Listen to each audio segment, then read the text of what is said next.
Hi, everyone. This is going to be your last week in my class. So this week is just going to be review, catching up on old things, right? We know that I think the deadline's going to pass before this, so don't worry about that. But this is a week where you don't have any modules. You're not going to be doing anything new. You're not learning anything new. Everything that you've learned so far is that's the end of it. So the only thing new that you're going to be doing this week is writing an abstract, which is just kind of a summary of your entire paper. It should be like 2 sentences each from each part that you've already written, and I'm going to be going over all of that. I'm also going to be going over the format of your final paper and what you should be including. So I'm going to share my screen right here and go ahead and do that. So over here in the paper guidelines, which is already posted, I want you guys to look at the formatting. And this is also on this the slide that I'm going to show you right now.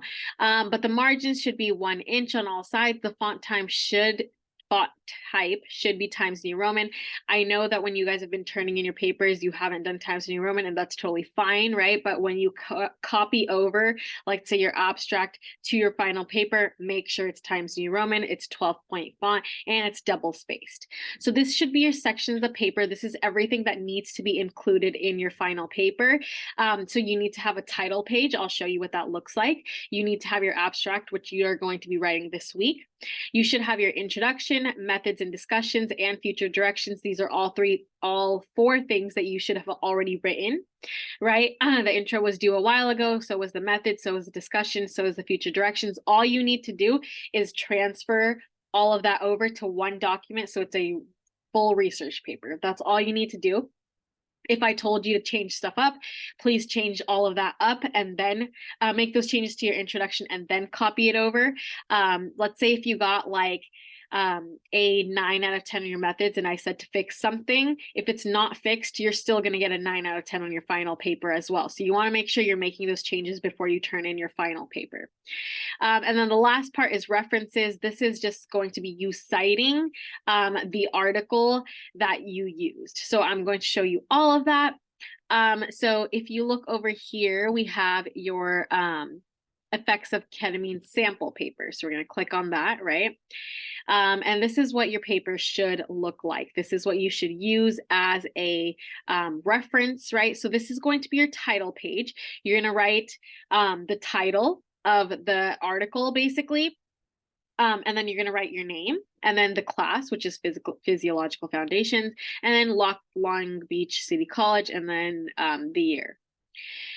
So as you go down, you can see the abstract right here, right? It's basically going to say the purpose and the hypothesis. Those are your main 2 points for the introduction. And then you're going to have 2 sentences on the method, right?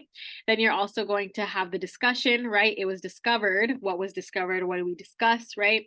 And then in the future directions part. So take the important parts of each single paper and put them together, and then you have your abstract. So that's going to be your abstract.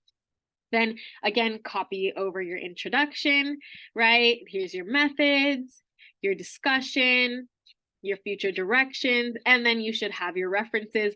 On your specific paper, you're only going to have 1, which is your article. So it's going to basically just look like this. And that's it, and you probably won't have the rest.